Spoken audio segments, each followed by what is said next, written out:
Сәлем достар. Тату бір салынса адам денесінен кетуі қиын сурет. Және оны дінімізде де құптамайды.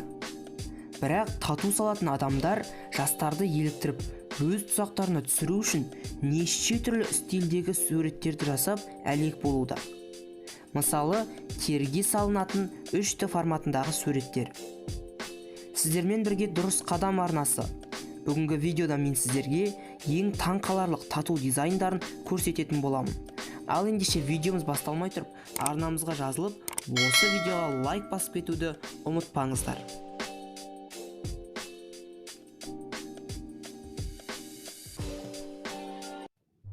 Таң қаларлық геометрия.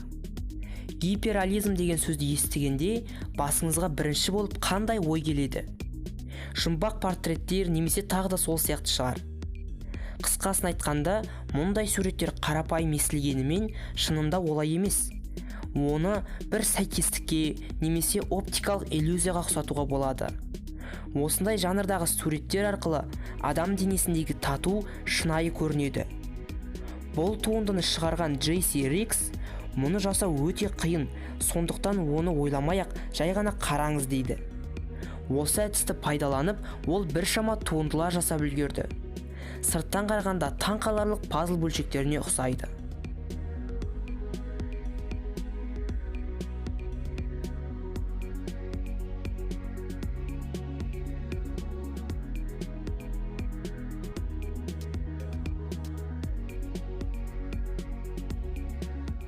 Шамамен осыдан 20 жыл бұрын балалар сағыздан шығатын жапсырмаларды қолдарына жапсырып жүретін. Себебі онда мультфильм кейіпкерлерінің суреті бар еді. Былай қарағанда ол шынымен де татуировкаға ұқсайтын. Бірақ олай емес. Қазір көбі олай жасай бермейді. Бірақ татуировканың осындай стилі көпшілікті таң қалдырғаны соншалық адамдар тату салонына кезекке тұра бастады.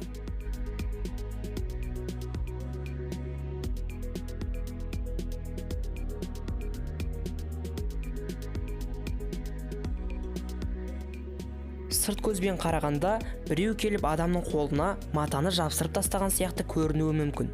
Бірақ шынында бұл татуировка. Тек бұл суреттерді ғана емес, сүйікті футбол командасын, мультфильм кейіпкерлерін және ең танымал бренд логотиптерін де салуға болады. Ал сіз осындай қателікке барар ма едіңіз? Көз алдау. Кейде бүкіл үйді шарлап іздеп жүрген зат өзіңіздің қолыңызда тұруы мүмкін. Мысалы, бүкіл үйді шарлап іздеп жүрген көзілдірік өзіңіздің көзіңізге киіліп тұрған болуы мүмкін.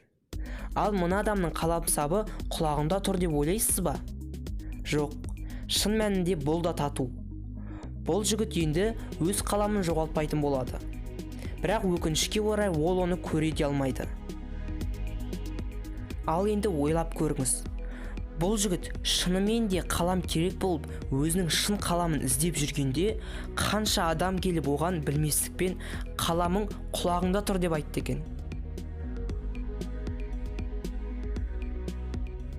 Үшінші көз. Негізі аңызға сенетін адамдар үшінші көзді татумен салатын болса, оны маңдайға салдырады. Ал мына жігіт тамағына салған екен. Бұл жігіттің татуировкасы бір көрген адамды шошындыратыны соншалықты, бұл адам тіс дәрігерінің қабылдауында ұзақ болмайтыны көрініп-ақ тұр. Өз жұмысының жанкүйері. Құрал жабдықтың суретін денеге салу мен үшін ақымақтықтың ең жоғарғы деңгейі. Ал сіз осындай қателікке барар ма едіңіз? Кім бала кезінде терминаторға айналуды қалады? Әрине, көпшілік адам армандады. Ал мына татуды салған адам терминатордың анатомиясын жетік білетін секілді. Тіпті мына адамды бір көргеннен ақ киборг деп ойлап қалуға болады.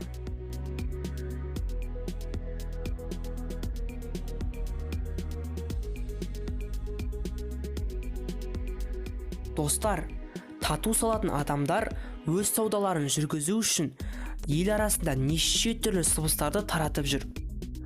Татуировка ол адамды мүгедек қылудан бастап өлімге дейін апара алады.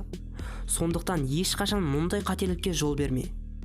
видеоны лайк басып арнаға жазыл, және осы видеоны достарымен бөліс. Олар да осындай айлаларды біліп, сақтанып жүрсін. Сіздермен бірге болған дұрыс қадам арнасы. Келесі видеода кездескенше.